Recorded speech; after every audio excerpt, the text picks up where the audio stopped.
Само пара куплета. Да, няма смисъл само правилно. Добро.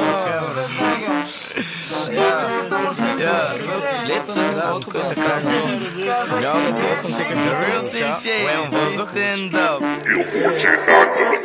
Сутрин ставам, осъзнавам, че нямам кеш. Викам шеф, аре, нещо няма ли да подадеш? Фъков ми вика и ми вади среден. Май днес съм хляб и сол, пети ден пореден. Стига де, уважавана персона си. Веднага като звънеш, стигам телефона си. Ау, шефе, работа ли има? Той си мълча на живот, сака и ми кима. Викам се, пак ще останем гладни. Тялото ще падне, ама духом няма паднем. Гордост, надежда, вдигам си главата. Може утре пък да оправят се нещата. Ставам отново, вече огъднявам. Портфела ми е празен и надежда вече нямам. Ако днеска няма работа и няма кеш, сори шефе, ама душа трябва да си избере. Добата не дава кеш, отново се скатава. Пазарджийски номера в Англия ги подава. Шо цените се вдигат, ама не вдигат заплатите. Да си шеф в Англия като в БГ депутатите. Добата не дава кеш, отново се скатава. Пазарджийски номера в Англия ги подава. Шо цените се вдигат, ама не вдигат заплатите. Да си шеф в Англия като в БГ депутатите. Аре де шефе, вече с уважение. Това да стоя без лев за мен е унижение. Просто стар клининг, ако имате проблеми, веднага вместо това ще има кой да ги поеме. Бам се шефе, пици много макев. Надявам се тая песен, Наташака да я вземеш. Ама имаш ли сърцето, нещо да вземеш, да